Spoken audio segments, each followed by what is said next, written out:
Here we go, a little demonstration practice board for setting anchors. We can start off with our pickets for snow anchors, how to set those up.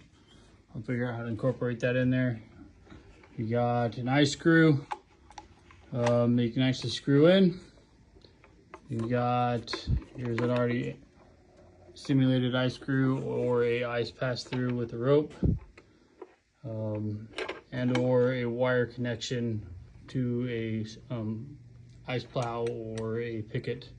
It's got a wire connection to it. From there we move into our nut setups, just so you can practice placing nuts and setting anchors off of that. There's a cam setup there. There's an industrial setting for setting nuts. On this other side we got another rock setup for placing it non-traditionally.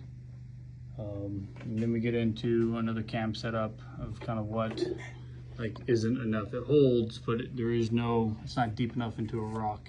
Get into common anchor setup, so you might see something like this out on the rock. Being able to use that as a repel line only or a bailout system. Getting into more traditional, what you'll see. Getting into setting up a sling, so you have equal pressure or directional pull.